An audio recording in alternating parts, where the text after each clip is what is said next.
Hanggang tulog na lamang, Pasko na! May gift ideas na ba kayo para sa inyong mga mahal sa buhay? Bakit hindi isama sa inyong list of choice ang handicrafts na gawa ng ilang persons deprived of liberty? Bukod sa maganda na, nakatulong pa kayo para sa ating mga kababayang nais magbagong buhay. Ang mga yan sa sentro ng balita ni Luisa Erispe.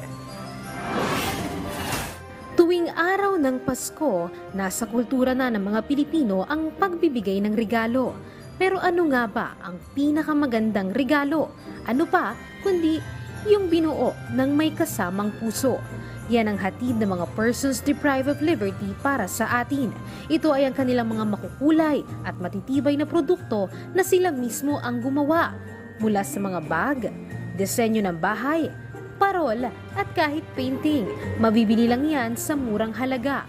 Bukod nga sa nakabili ka ng magandang regalo, nakapagpasaya ka pa at nakapagbigay ng pag-asa sa mga PDL. Ganito ka-quality ang mga produkto ng ating PDL sa livelihood nila. At pinapakita namin na yung mga skills training natin sa loob ng ating mga jails ay talagang ginagawa namin. Mabibili ang mga produktong ito sa trade fair ng Bureau of Jail Management and Penology, NCR sa Quezon City, o di kaya ay sa iba't ibang mga city jail sa Metro Manila.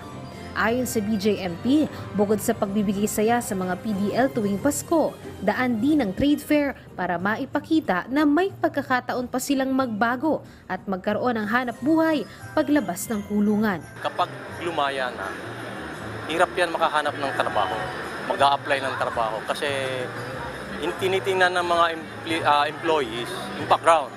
Kapag nakita nila background ay dati siyang PDL, hindi na tinatanggap. Ngayon, ito ngayon ang ating ginagawa ay isang intervention na kapag sila'y lumaya, magkakameron sila ng sarili nilang livelihood. Karaniwan sa mga Pilipino na mamigay ng regalo at makasama ang pamilya tuwing Pasko. Pero sana maalala din ng bawat isa na ang totoong simbolo ng Pasko ay pagmamahal at malasakit sa kapwa kahit pa sa mga nasa likod ng selda. Luisa Erispe para sa Bayan.